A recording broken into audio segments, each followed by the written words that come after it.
खबर यूपी के बलिया जनपद से है, जहां सपा के राष्ट्रीय प्रवक्ता और सांसद राजीव राय ने इलाहाबाद हाईकोर्ट के स्वामी अवधूतेश्वरानंद सरस्वती के विरुद्ध यौन शोषण मामले में अग्रिम जमानत याचिका पर उनकी तत्काल गिरफ्तारी पर रोक लगाने पर प्रतिक्रिया व्यक्त करते हुए कहा कि कोर्ट को भी पता है कि सरकार किस तरह की कार्रवाई करती है और क्यों करती है।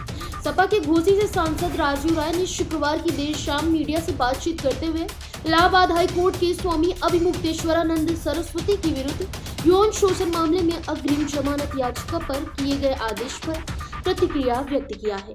सपा सांसद राय ने कहा, कोर्ट को भी पता है कि सरकार किस तरह कार्रवाई करती है और क्यों करती है। राजीव राय ने डिप्टी सीएम केशव प्रसाद मौर्य के ब्रिटेन का वीजा नहीं मिलने की वजह से अपना यूके दौरा रद्द करने से जुड़े सवाल के जवाब में कहा, केशव प्रसाद मौर्य अपने स्टूल की चिंता करें, जितना घूम लिए कुछ दिन और स्टूल के बाकी हैं। बेचारे इतने बेइज्जत होते रहते हैं, पूरी दुनिया में अपमानित करवाते हैं।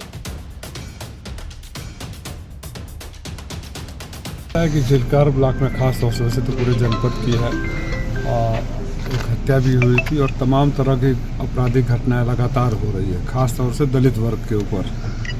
हम लोग परसों पीड़ित परिवार के घर भी गए थे और फिर उसमें हमारे प्रमुख जी हैं, उनको वापस मतलब दुस्साहस है कि उनको धमका रहे हैं फ़ोन करके कि आप बहुत उसमें आगे चल रहे हैं तो अगला निशाना आप ही होंगे। ये दिखाता है कि अपराधियों के हौसले कितने बुलंद हैं।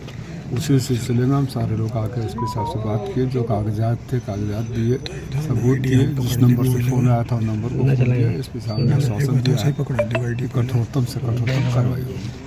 अभी तक उसकी अरेस्टिंग हो पाई? अरेस्टिंग हो गई है उसकी, लेकिन बड़ा गिरोह है, एक दूसरे ने गिरोह को तोड़ना जरूरी है। तो क्या इनको धमकी जान से मारने की मिली थी क्या? आप वो कहाँ गए प्रमुख जी?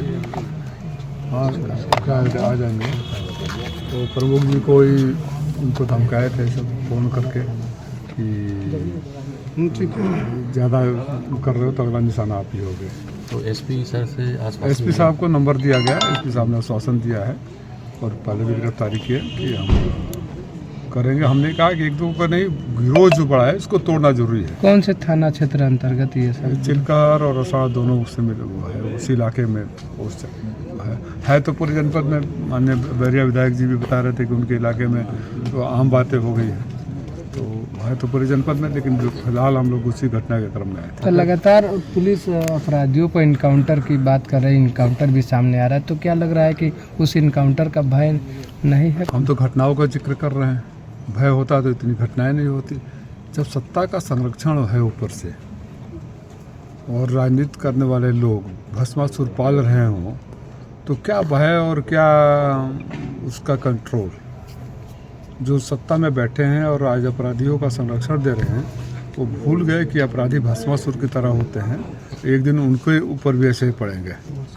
और वक्त बदलते देर नहीं लगता। अहंकार इतना भी नहीं होना चाहिए कि जात विशेष कर या पार्टी विशेष को देखकर आप। सर गाजीपुर मऊ और बलिया दोनों ही आपके क्षेत्र में आता है। लॉ एंड ऑर्डर की अगर बात करते हैं तो बलिया का लॉ एंड ऑर्डर ठीक है? ये तुलना बहुत मुश्किल है, पूरे प्रदेश का हाल वही है। अपराधी मस्त है, पुलिस पस्त है और नेता सत्ताधारी व्यस्त है। अच्छा सर, अभी देखा गया कि डिप्टी सीएम केशव प्रसाद मौर्य को ब्रिटेन का वीजा नहीं मिल सका, जिसकी वजह से उन्हें अपना यूके दौरा रद्द करना पड़ा और उन्होंने जर्मनी से ही वहां के निवेशकों से बात किया है। अरे किसी से बात करें, अपने स्टूल की चिंता करें, जितना घूम लिए, कुछ दिन और स्टूल के बाकी हैं।